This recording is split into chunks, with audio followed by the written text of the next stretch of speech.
নারী সংস্কার কমিশনের সুপারিশের কয়েকটি বিতর্কিত ধারার বৈধতা চ্যালেঞ্জ করে দায়ের করা রিটের শুনানি শেষ হয়েছে। এ বিষয়ে আগামী ২৬ মে আদেশ দেবেন হাইকোর্ট। দুপুরে বিচারপতি ফাতেমা নজিব ও বিচারপতি শিকদার মাহমুদুর রাজির হাইকোর্ট বেঞ্চ এই আদেশ দেন।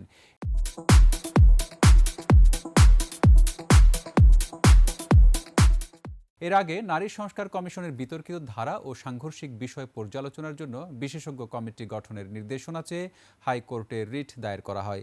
সুপ্রিম কোর্টের আইনজীবী রওশন আলী এই রিট দায়ের করেন।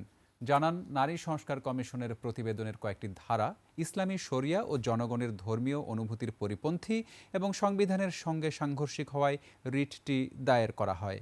এই প্রতিবেদনে কিছু কিছু রিকমেন্ডেশন এসেছে যেটা নারীর ক্ষমতায়ন তো দূরের কথা, বরঞ্চ নারীর সংশ্লিষ্টতাই এখানে পাওয়া যায় না এবং সর্বস্তরে যে নারীর অংশগ্রহণ কিভাবে হবে তারও কোনো সামঞ্জস্যতা এই প্রতিবেদনে পাওয়া যায় না।